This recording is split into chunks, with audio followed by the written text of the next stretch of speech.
पे मुझे अपनी बात कहने का मौका दिया। मान्यवर, जिस तरह से देश में अपराधों की संख्या बढ़ रही है, हत्या, लूट, बलात्कार, जमीनों पे कब्जा करने की घटनाएं बढ़ रही हैं, उसी प्रकार से जजों की भी संख्या बढ़नी चाहिए और कोर्ट्स की भी संख्या बढ़नी चाहिए, कोर्ट रूम की हालत भी सुधरनी चाहिए। उस दिशा में ये एक अच्छी पहल है सरकार की ओर से।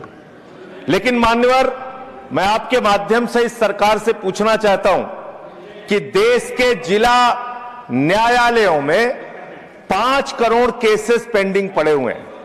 5 करोड़ केसेस पेंडिंग पड़े हुए हैं। देश के हाई कोर्ट्स के अंदर 60 से 65 लाख केसेस पेंडिंग पड़े हुए हैं। सुप्रीम कोर्ट के अंदर 96,000 केसेस पेंडिंग पड़े हुए हैं।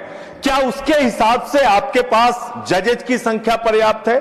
क्या उसके हिसाब से आपके पास कोर्ट्स की संख्या पर्याप्त है? अगर हिंदुस्तान की बात हम लोग करें मान्यवर, तो हिंदुस्तान में 10 लाख की आबादी पर एक जज है। विधि आयोग की रिपोर्ट के हिसाब से, और बार बार आपसे अनुरोध किया गया है कि 10 लाख की आबादी पर कम से कम 50 जजों की नियुक्ति आप कीजिए। निश्चित रूप से आप 33 की संख्या बढ़ाकर 37 सुप्रीम कोर्ट में कर रहे हैं, अच्छी बात है, लेकिन इसके साथ साथ आपको कोर्ट्स की भी संख्या देश में बढ़ानी पड़ेगी। और जो आज आबादी के मुताबिक जजों की संख्या है हर स्तर पे, उसको भी आपको बढ़ाना पड़ेगा। मान्यवर, मैं आपके माध्यम से यह सरकार से पूछना चाहता हूं, कांसीराम जी का नारा था, जिसकी जितनी संख्या भारी उसकी उतनी भागीदारी। आज मैं बड़ी विनम्रता पूर्वक आपसे पूछना चाहता हूं, सुप्रीम कोर्ट के जजेस में कितने पिछड़े समाज से हैं, कितने दलित समाज से हैं, कितने आदिवासी समाज से हैं, कितने समाज के वंचित तबके से आते हैं?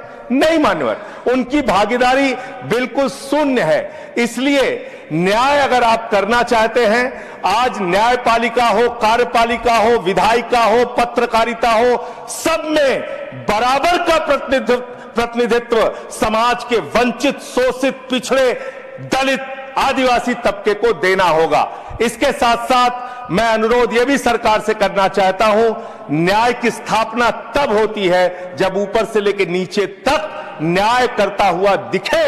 लेकिन बड़े अफसोस की बात है, 15 साल की बच्ची से प्रधानमंत्री लड़ेंगे तो कैसे न्याय होगा? सर, मुझे अपनी बात खत्म करनी है, मेरा समय बचा है। समय बचा है, मैं कह रहा हूं, बोल रहा हूं सर, आप बोलिए, पर बिल पर खत्म कर रहा हूं, बिल पे ही बोल रहा हूं सर, बिल पे ही बोल रहा हूं, इतनी देर तक बिल पे बोला। सर, मेरा अनुरोध यह है कि सरकार ऊपर से लेकर नीचे तक न्याय करती हुई दिखे। 15 साल की बच्ची से प्रधानमंत्री बहुत ही दुर्भाग्यपूर्ण है। 15 साल की बच्ची को 15 साल की बच्ची को कैसे? धन्यवाद। माननीय सदस्यगण, आपको मालूम है, प्लीज बोल।